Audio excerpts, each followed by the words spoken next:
Nah, begini, pertama-tama terima kasih ya, pertanyaan itu sangat baik, kita bisa menyampaikan kepada masyarakat.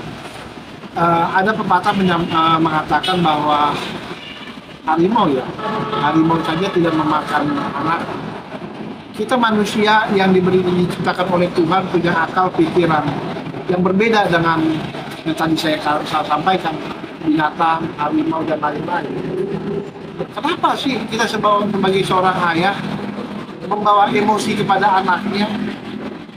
Apakah pertanyaan? Apakah dengan cara itu yang disebut mendidik? Ya tidak. Jadi kalau saya melihat dari sisi hukum itu salah. Salah, perlu ditindak dengan apa ya? Dengan aturan hukum yang keras. Ya, undang-undang perlindungan anak itu penting. Ya, saya yakin bahwa ini harus diproses.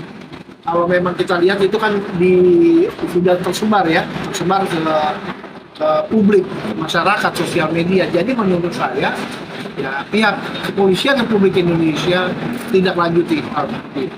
Hukum itu dapat hukuman yang sangat berat dengan undang-undang perlindungan anak. Jadi pertanyaannya, artinya perlu aparat kepolisian, kalaupun itu tidak ada yang melaporkan, laporkan. Artinya memang itu kewajiban pihak penyidik untuk, karena ini disebarluaskan ya ke publik. Jadi seperti itu harus dihukum dengan berat. Kenapa dikatakan berat? Ini sudah bukan manusia lagi nih, orang seperti ini. Bukan manusia lagi, ya kan? Memang tidak ada cara lain untuk mendidik anak seperti itu. Hukumannya masalah bawang. Nah, karena undang-undang perlindungan anak itu, ya nanti pasalnya pihak penyidik akan lebih memahami. Ada beberapa pasal ya, termasuk kita undang-undang pidana itu ada.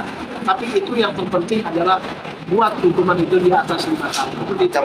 Ini kalau ada hal-hal sesuatu ya memang melanggar hukum, apalagi khusus kita lihat ada seseorang melakukan kepada anaknya, kita itu punya kewajiban, walaupun bukan anak kita punya kewajiban jangan stop gitu. Kalau tidak, kita juga merasa bersalah, secara moral kita salah.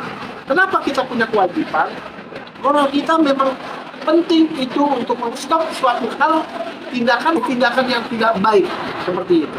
Ya seperti inilah. Kalau ada orang di situ mau melakukan sesuatu kita diamkan, tentu kita juga merasa bersalah seperti itu. Apalagi ada anak contohnya diperlakukan ya di depan orang lain ya anaknya. Satu, kedua contohnya sama suami pun memukul istrinya contohnya, walaupun dianggap istrinya di depan orang banyak, itu juga tidak boleh didiamkan.